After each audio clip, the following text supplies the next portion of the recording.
What's up, y'all? I'm out here with one of my friends, new friend out here. This is Mariah, Prussia. Did I say that right? Dude, you totally nailed it. Okay. I know everybody wants to say Prussia, but You know, the reality is, in the past it was Prussia, and then my family ended up changing it throughout the years, so either way. well, I didn't want to be the recipient of a 5-minute flurry of fists from a former fighter. Boy, that's a whole lot of F's in there. 5 minutes and I really would have failed. Ooh. Ooh. She's going to show my age here before long. We are out at the Mountain Readiness. And folks, these are the kind of people you meet out here. I've only had the joy of meeting her online and being on her show and her being on mine. Incredible story, incredible documentary. Thank you. And it was a fun, it was one of those things where I loved it, but I couldn't watch it a second time. I got you. You know what I mean? I get it. Because you didn't have an easy life like most people might think.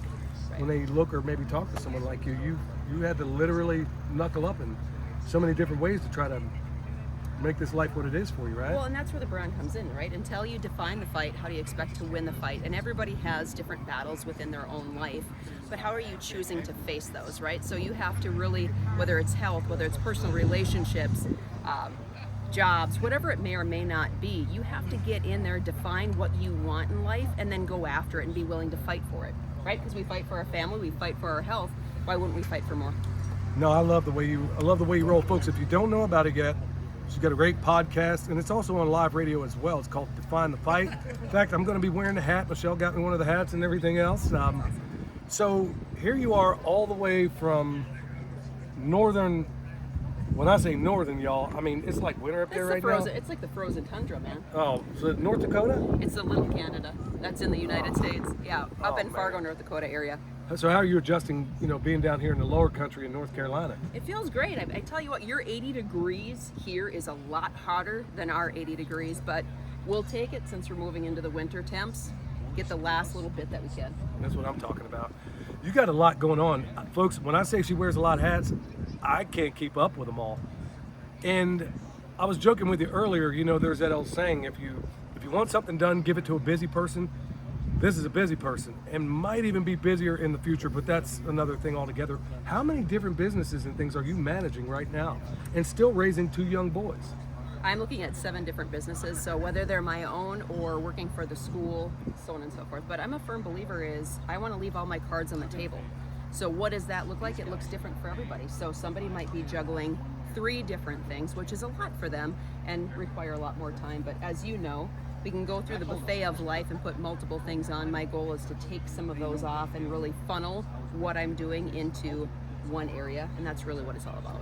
So many people think that just because I have children, life kind of stops right here, but you don't take that approach. I mean, are you doing what you're doing as motivation for them to say, look, hey, mom didn't quit, mom's going at 100 miles an hour. Most people it's all they can do just to go to work and put bread on the table every day. How are you doing it? I'm learning things one step at a time, and I've always been a grinder, but I'm also learning that working at peace pace, right? So sometimes we do the find it until we grind it. I've slowed some of that down, even though it doesn't seem like it, but my biggest mission is I want my kids to see that my goal is to leave impact. And I want my children to do the same. So whatever that legacy may or may not be is understanding that my mission in life is larger than myself. So if I can help improve individuals' mindset, their physical health, overall spiritual components, and recognizing that right now in today's day and age, we're in spiritual warfare.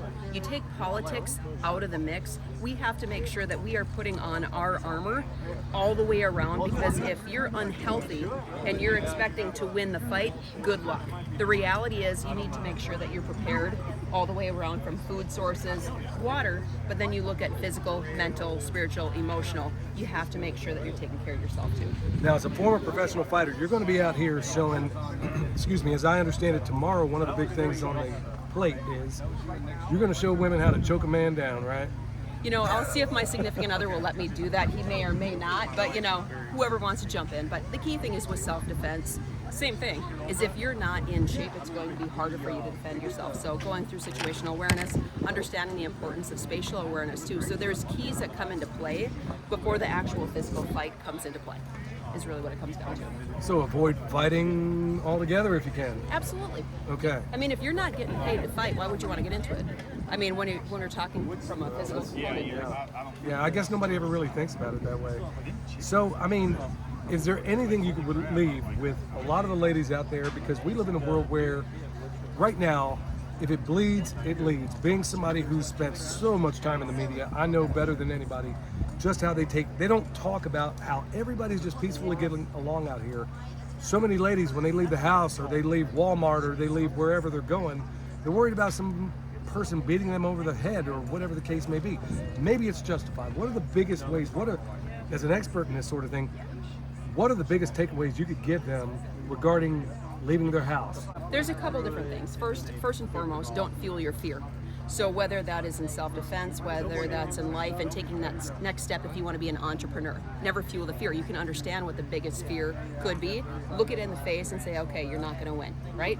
But then when it comes down to self-defense is make sure that you're learning new skills or new tools to add to the toolbox. So the more prepared you are with knowledge, that is key. So make sure whether it's mixed martial arts or whatever that looks like for you, don't expect to be in an altercation and win if you aren't doing any type of preparation. So you have to have a plan to have a way.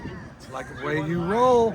All right, y'all, go check her out. Where can everybody find her? If you go to mariahprusia.com or definethefight.com, you can find more information. So whether it's online training, mindset coaching, whatever that looks like in your world, whether you're a male or a female, we all need coaches because you can only be the teacher for so long. It doesn't matter where you're at in your life. We always want to make sure that we're elevating. That's what I'm talking about. Y'all go check her out. May have some big surprises in the future. We'll see. Anyway, Mariah, thank you so much for being here. Thanks, man. See you next time.